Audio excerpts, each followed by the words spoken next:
కర్కాటక రాశి వారికి ఈ సంవత్సరంలో ఎన్నో మార్పులు రాబోతున్నాయి. ఎందుకనంటే ఈ 2025 సంవత్సరంలో శని గురుడు ట్రాన్సిట్ అవ్వబోతున్నారు కాబట్టి. కర్కాటక రాశి వారికి గత 2 సంవత్సరాలుగా అష్టమ శని అనేటువంటిది నడుస్తూ ఉండడం వల్ల గాయాలు పాలయ్యారు. మనసు గాయపడింది, శరీరం గాయపడింది, ఆర్థిక సమస్యలు పడ్డారు, ఎన్నో మనఃక్లేశములకు ఇబ్బంది పడ్డారు, ఎవరూ సహాయం చేయక ఒంటరి పోరాటం చేశారు. ఇన్ని కష్టాలకి కారణం కర్మ. బికాజ్ శని కర్మకారకుడు కాబట్టి. ఆ కర్మ ఎప్పుడైతే నివారణ అవుతుందో అక్కడి నుంచే మీ జీవితంలో ఒక అభివృద్ధి, ఆనందం అనేటువంటిది కనబడతాయి.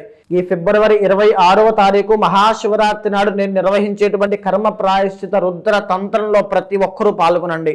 ఎస్పెషల్లీ కర్కాటక రాశి వాళ్ళు పాల్గొనడం వల్ల ఆర్థిక సమస్యల నుంచి బయటపడతారు, రుణ బాధల నుంచి బయటపడతారు. మీ జీవితంలో ఎన్ని కష్టాలు మిమ్మల్ని ఇబ్బంది పెడుతున్నాయో వాటికి కారణమైన కర్మ అనేటువంటిది నశించడం వల్ల ఆ కష్టాల నుంచి బయటపడతారు. ప్రతి ఒక్కరూ పాల్గొనండి, ప్రతి ఒక్కరికి తెలియజేయండి. ఈ యొక్క కర్మ ప్రాయశ్చిత రుద్ర తంత్రంలో పాల్గొన్న ప్రతి ఒక్కరికి కూడా తీర్థము, ప్రసాదము, స్వామివారి యొక్క ప్రసాదంగా మీ ఇంట్లో నరదృష్టి పోవడానికి నరదృష్టి నివారణ యంత్రము, రక్షలు ఇవ్వబడతాయి.